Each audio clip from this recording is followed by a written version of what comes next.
तर या रेघेवर सुद्धा 4.25 इथूनच कट करायचंय. इकडे शिलाई मार्जिन वाढवायचं नाही. पॉइंटचा मध्य काढून घ्यायचंय. टेप असा फोल्ड करायचा आणि मध्य काढायचा. तर इथे सुद्धा आपल्याला बरोबर टक्सची उंची 3 आणि 1 रेघ, 3 इंच 1 रेघ. नमस्कार, मी गीता फॅशन या चॅनल मध्ये आपल्या सर्वांचं खूप खूप स्वागत आहे.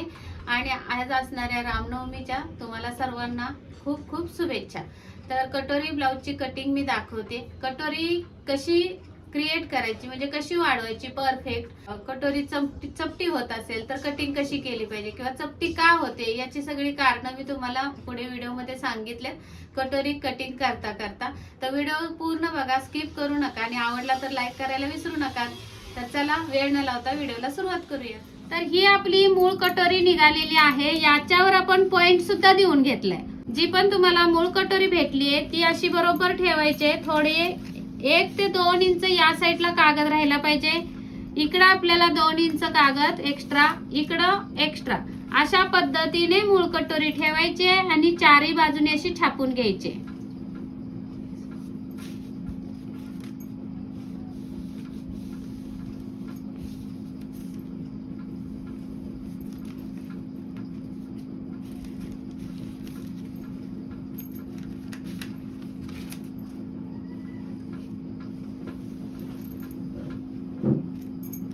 आता इथे जो पॉइंट आलेला आहे ती सुद्धा अशी रेख बाहेर ओढून घ्यायची. या पद्धतीने हा असणार आहे आपला पॉइंट. त्या पॉइंट वर आपल्याला रेख देऊन घ्यायची अशी.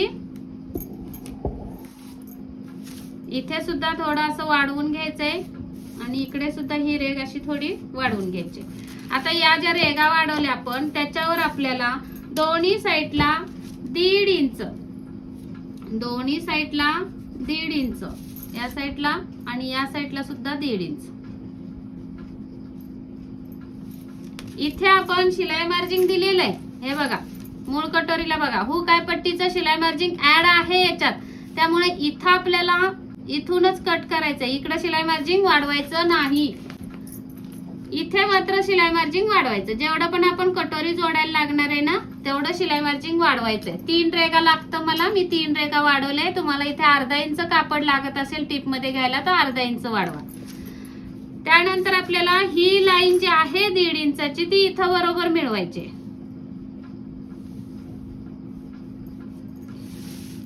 नंतर आपल्याला ही जी मूळ कटोरीची उंची आहे ती चेक करायची आहे.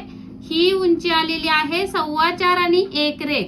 तर या रेघेवर सुद्धा 4.25 आणि 1 रेघ. तर ही बरोबर इथं आलेली आहे. हे चेक करायचंय, नाही तर ही उंची इथं खाली द्याली एवढी, मग कटोरीची उंची वाढेल उगाचच.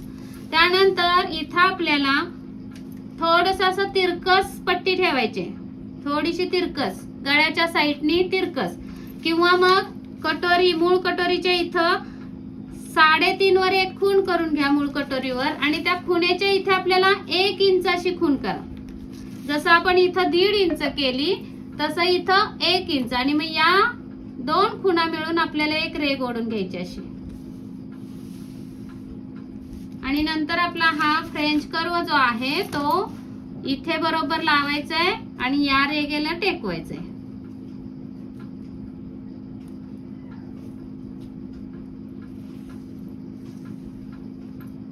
अशा पद्धतीने ही कटोरी वरच्या साईडला वाढवून झाली.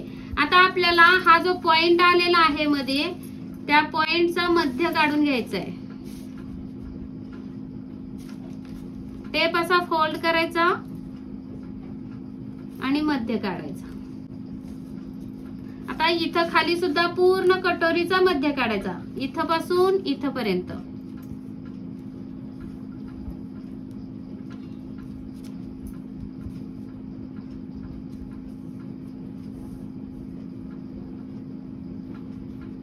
आता या 2 ज्या खुणा मिळाल्या आपल्याला त्या स्ट्रेट लाईन देऊन घ्यायचंय. आता या खुणेवर, या रेषेवर आपल्याला टक्सची उंची टाकायची. खूप महत्वाचा पॉइंट आहे हा. टक्सची उंची किती घ्यायचं, तर टक्सची उंची आपल्या साईजचा जो 10वा भाग येतो त्याच्यातून आपल्याला 1 इंच वजा करायचे असतात. म्हणजे की हा पॉइंट इकडून हुकाय पट्टीकडून 10वा भाग टाकतो बरोबर. तर त्या 10व्या भागातून आपल्याला 1 इंच वजा करायचे असतात. लिहून ठेवा, 1 इंच वजा करायचे असतात. तर आता माझा 10वा भाग माझा येणार आहे 3.6. त्यातून वजा 1 केले तर 2.6 हे उत्तर येणार आहे माझं. टक्सची उंची माझी असणार आहे 2.6. 2.6 म्हणजे टेप वरचे 2.5 आणि 1 रेघ. ही माझी असणार आहे टक्सची प्रॉपर उंची. त्याच्या खाली मला क्रॉस पट्टी जोडायला शिलाई मार्जिन लागणार आहे. तर ते मी 3 रेघा देणार आहे, 1, 2 आणि 3. तुम्हाला इथं अर्धा इंच लागत असेल तर अर्धा इंच. आता आपल्याला या खुणा इथं मिळवायचे.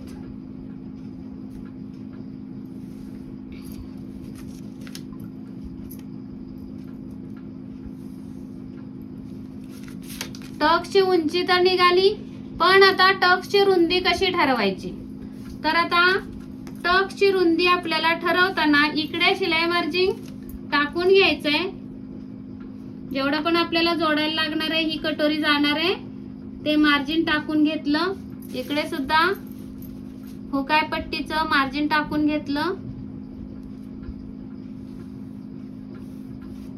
आता हे जे दोन्ही साईडला शिलाई मार्जिन जे सोडलं आपण, त्याच्या पुढे मूळ कटोरी आपली किती होती, 5.5 होती. हे शिलाई मार्जिन आहे म्हणून 6 ला 1 रेघ कमी.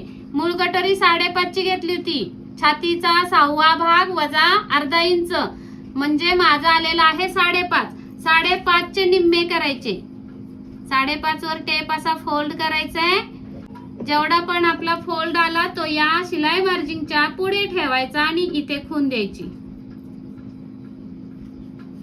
आणि असाच फोल्ड उचलून या शिलाई मार्जिनच्या पुढे ठेवायचा. आणि या साईडला एक खून निघाली. आता या खुणा आपल्याला अशा ओढून घ्यायचे रेघा. थोड्या खाली ओढायच्या, कारण आपल्याला इथे सुद्धा टक्सची प्रॉपर उंची टाकायची आहे. मधल्या टक्सची उंची मोजून घ्यायचं. तर किती बसलीये, 3 आणि 1 रेघ. 3 आणि 1 रेघ बसलीये. तर इथे सुद्धा आपल्याला बरोबर टक्सची उंची 3 आणि 1 रेघ, 3 इंच 1 रेघ. तर खाली उतरतीये थोडी बघा, इथं आली आहे. आणि या साईडला सुद्धा 3 आणि 1 रेघ. तर ही बरोबर रेघ बसलेली आहे. इथं बघा बरोबर रेघ आली, पण इथं मात्र खाली उतरली. तर ही रेघ आपली इथून अशी कट होणार आहे. म्हणजे कटोरीची उंची कमी होत नाही प्रॉपर अशा पद्धतीने टक्स मोजली तर. जर आता इथे मी डार्क करते हा पार्ट, एवढी कटोरी तुमची काय झाली असती, उंचीला कमी झाली असती या टक्स मुळे. आणि मग तुमचा हा गळा वरून खाली खेचला असता बस्टनी, किंवा मग जर बस्टला जास्त उभार असेल तर तुमची छाती गळा खाली ओढला असता. आणि बस्टची उंची कमी असते तर क्रॉस पट्टी वर सरकली असते. हात असा वर केला की ब्लाउज सगळा वर, म्हणजे क्रॉस पट्टी वर बस्ट वर चढली असती. त्यासाठी हे किती थोडस कारण आहे, पण हे खूप मोठा ब्लाउज चुकवण्याचं कारण ठरतं. तर या पद्धतीने परफेक्ट कटोरी काढून दाखवा. आपण आता जी कटिंग केली तीच कटोरी मी जॉईन केलेली आहे. टक्स पण दिलाय आणि जेवढे या साईजला पप पाहिजे तेवढाच पप आलेला आहे. तर ज्या त्या साईजचा पप तयार करण्यासाठी टक्स कशी कमी जास्त करायची हे मी व्हिडिओ मध्ये सांगितलेलंच आहे. तर आता माझा असा प्रश्न आहे की आपण टक्स रुंदी त्या व्हिडिओ मध्ये कितीची दिली, म्हणजे कटोरीला टक्स आपण किती इंचाची दिली आणि किती इंच उंच टक्स आहे हे मला कमेंट मध्ये तुम्ही क्लिअर करायचंय किंवा उत्तर द्यायचंय. तर चला मग हा व्हिडिओ पूर्ण बघितल्याबद्दल धन्यवाद. भेटूयात पुढच्या व्हिडिओ मध्ये. तोपर्यंत स्वस्त राहा, मस्त राहा, काळजी घ्या आणि व्हिडिओ पूर्ण बघितल्याबद्दल धन्यवाद. Bye bye.